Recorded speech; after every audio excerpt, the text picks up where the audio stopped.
Bonsoir et bienvenue dans ma cuisine Hello Kitty. Aujourd'hui, je vais faire une quiche remplie de toutes mes garnitures supplémentaires préférées. Commençons. D'abord, je prépare la croûte. Si vous utilisez, comme moi, un fond de tarte du commerce, laissez le fond de tarte décongeler pendant 10 minutes et percez le fond et le côté avec une fourchette comme je l'ai fait ici. J'ai réglé le four à 350 degrés Fahrenheit. Placez la croûte à feu et faites cuire pendant environ 13 minutes. Cela vous donnera une croûte croustillante et non détrempée. Vous pouvez faire sauter le légume pendant la cuisson de la croûte. J'utilisais du basilic thaï, bébé épinard et champignons pour mes choix de légumes. Je le fais sauter dans de la sauce soja thaïlandaise de marque Golden Mountain et du sel d'assaisonnement thaïlandais. J'ajoute quelques touches de sauce soja et du sel d'assaisonnement au goût. J'aime que mes légumes soient parfumés et salés.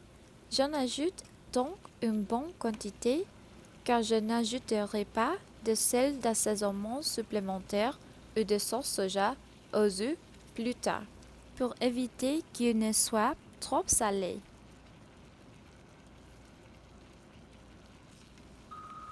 Voilà mon réveil pour sortir la croûte du four. Aimez-vous ma mignonne poêle, ma mélodie? Il est maintenant temps de préparer la garniture à la crème aux œufs de la quiche. Dans un bol, je mélange 5 œufs à fouet.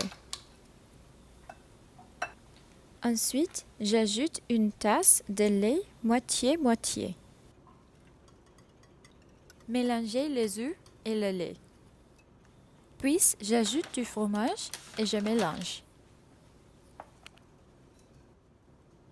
Je coupe et ajoute du jambon. J'ajoute les champignons, le basilic et les épinards que j'ai sautés. Voici le mélange prêt à être ajouté à la croûte.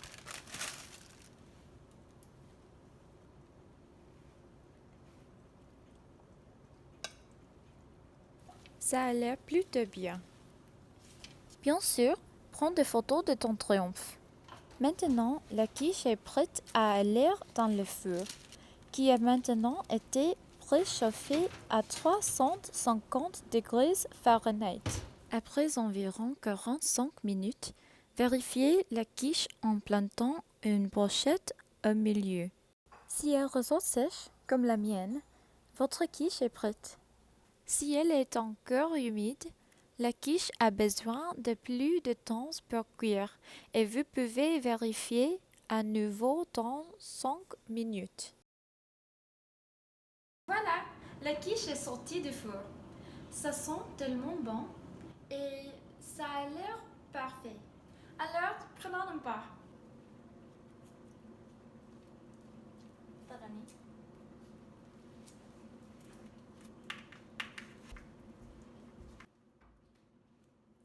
Je me suis tellement amusée à faire cette quiche. J'espère que vous essayerez de faire la recette aussi. C'est l'heure du test gustatif. Comment est la quiche, Natacha? C'est très délicieux. Merci d'avoir regardé. Bon appétit!